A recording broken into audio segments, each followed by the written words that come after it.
gipaniguro sa Ginoo ni Hesus nga ang iyang gisulti mahitabo gayod, o ang iyang gisulti mao nga matapos gyud ang kalibutan. Lingay mong tupad ing na mutuo ka nga matapos ra gyud ta. Hinaoton ta nga mutuo ta. Kay kita ra ba usahay nadagit ta aning yawanong panghuna-huna nga di ta ganahan matapos. Unya makita na nato sa atong mga gibuhat sama pananglitan sa atong mga politicians, dili sila gustong matapos ang ilang termino. Mao nang gusto sila nga magsige lang gid sila lingkod anang posisyon niya. Kung duwa na sila kadto na sang sunod nilang mga kapamilya, himuon gid nila nga murag sila nagitag-iya sa maong posisyon, di na gustong matapos. Niasa na siya sa simbahan na sa mga pari, mga obispo nga di gustong matapos ang ilang termino. Gusto gyud nga magsigig lingkod anang gahom. Lingian na sa imong tupad ina unsay di nimo gustong matapos. Pangutan abay na unsa may di nimo gustong matapos. Bisan gani ang kita di magay mo gustong matapos ang kalig-on sa inyong tuhod. Bitan nang magsige mo pabindisyon, Pader, blessingi ko sakit kaya akong tuhod nako. Pila na may edad nimo? 88. Ay nganong mahibong pabangka? Pader, lain kaya akong gibati, Pader, akong heart ana. Pila na may edad nimo? 92. Ay kamatay na oy. Ay napag hangtod karon 92 naka-healing lang gyapon imong gipangita, physical healing. Ay dawata na oy nga matapos ka. Naata nang panghuna-hunaa, di ba? Kabantay mo. Mao na si Kristo iya ginang gi-warning na timan gini nga matapos ra gid ta. Ug ang mudawat ni ana maoy maluwas. Apan ang dili mudawat musupak kas kabubutos Ginoo ana maimpas ta. Maimpas gyud. Muna nang muhimo na tag mga inhustisya. Kay bisan ang hustisya sa atong nasod naghatag yung katapusan sa tanan.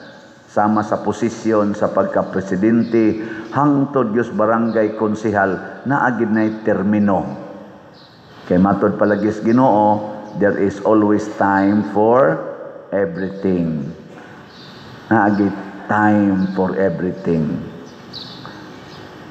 Ambot o AI ba to or pero nakadungog mo sa kuana ni atong former President Rodrigo Duterte, di ba niingon siya, ako karon sikat kay ko ninyo kay naa pa man kos posisyon pero maabot yung panahon na I will become nobody. Muagi ra man gid ni kadungog mo ana ngayon ang gisulti. Believe kay ko adto ni former President Rodrigo Duterte na kumuram sa ni siya hinuon og murasag pari. Kana bang muangkon ba nga karon ingon ani ko, gamhanan ko, presidente ko, pero diha pang gito siya niingon nga reklamo mo nako, sige kog panggukod aning mga durugista o kaning mga adik. Huwat-huwat lang mo. Pila na lang to katuig ang ingon. Basta, hapit na, mga 3 na lang katuig. Muundang na ko ani. O mupuyo ko sa daplin. Pero di jud ko muundang pagpakigbatok sa korupsyon o sa drugas o sa insurgency. Bisan pagwa na siya maglingkod, iya ginang gipsaad na makigbatok. Mausad na unta kita, unsa may dili nato gustong matapos. Dili unta matapos ang atong pagsunod sa kabubuton sa Ginoo. Nga dili unta nato tapuson ang atong pagsunod sa iyang kabubuton tungod lang kay mamatay ta. Mao na ato ginang isangyaw ngadto sa sunod nga generation. Ang Ginoo may dili matapos, ang iya sang gitudlo mo'y atong sundon. Isip sad nasod, isip mga lumulupyo sa nasod, unsa may dili tapuson. Ang gitudlo sad sa atong Philippine Constitution 1987 man na siya, sigihan na natog implement. Unya kung ato man na siyang i-renovate, kinahanglan mubalik na sadta nga kitang tanan in a legal manner and just way ato siyang i-amendar sama sa 1935 na amendar na siya sa tong 19 na wa ko kibaw niya na amendar na sa pag 1987 o karon 1987 constitution atong gisunod. Dili nato baligtaron, labi na gid nang ang constitution nag-ingon no sa mong gibutan constitution kanang atong right, Bill of Rights, sa to na siya, no person shall be deprived of due process. Unsa shall be deprived of liberty, life, and sa to properties without due process. Kuhaan na gikas imong kagawasan, kuhaan na kas imong kabtangan, labaw na gyud, kuhaan kas imong kinabuhi or imong freedom, kinahanglan iagi gyud og due process. Pasabot hiringon sa korte. Asa man korteha? Dili didto sa foreign. Dinhis atong korte. Nya karon kay mura magkisi-kisi man kitag ipadadayon ngadto sa foreign court.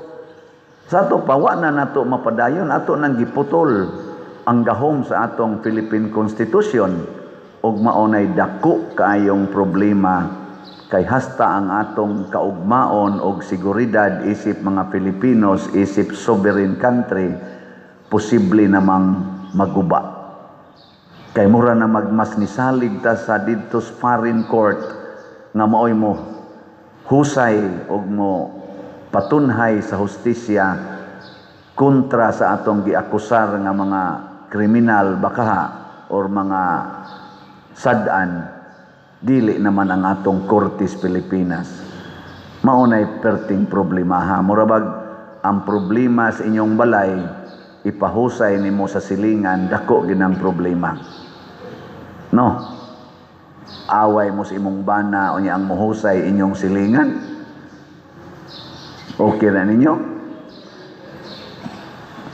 Nag-away mo sa imong bana kay wa na siya motupad og higda nimo niya ang muhusay ang inyong silingan.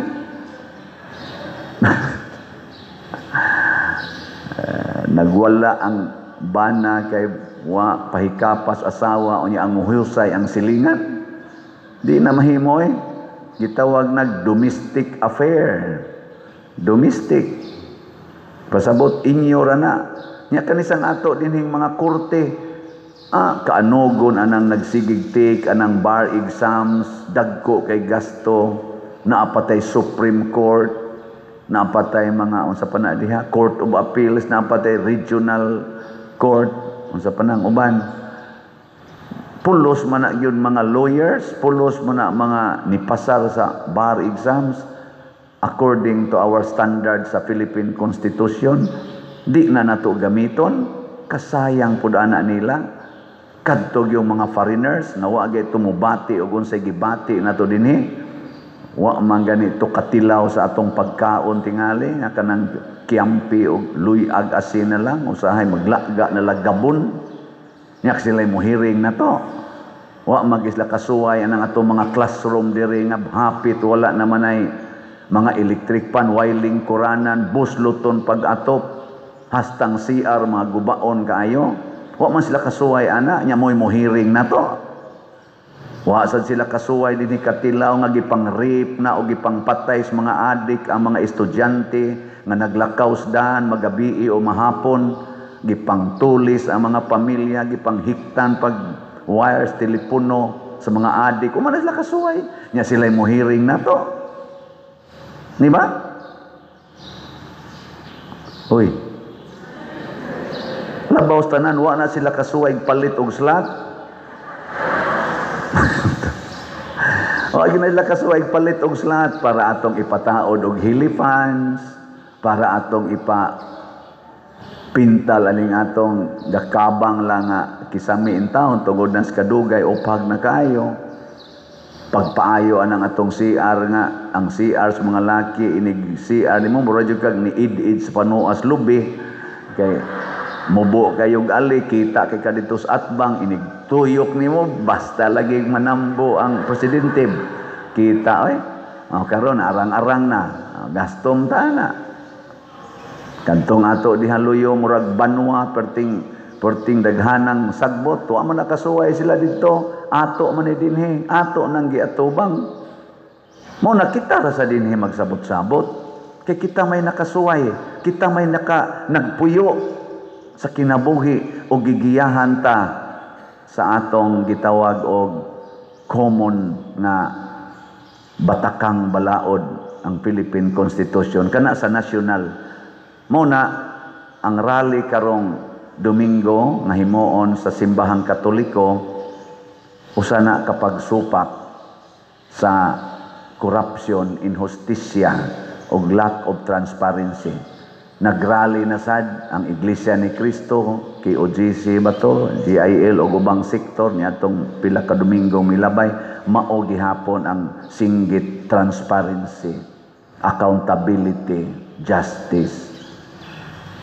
Nganong ato maning isinggit tungod kay nakita na nato nga naguba na ang atong relasyon sa usag-usa isip mga Pilipinos.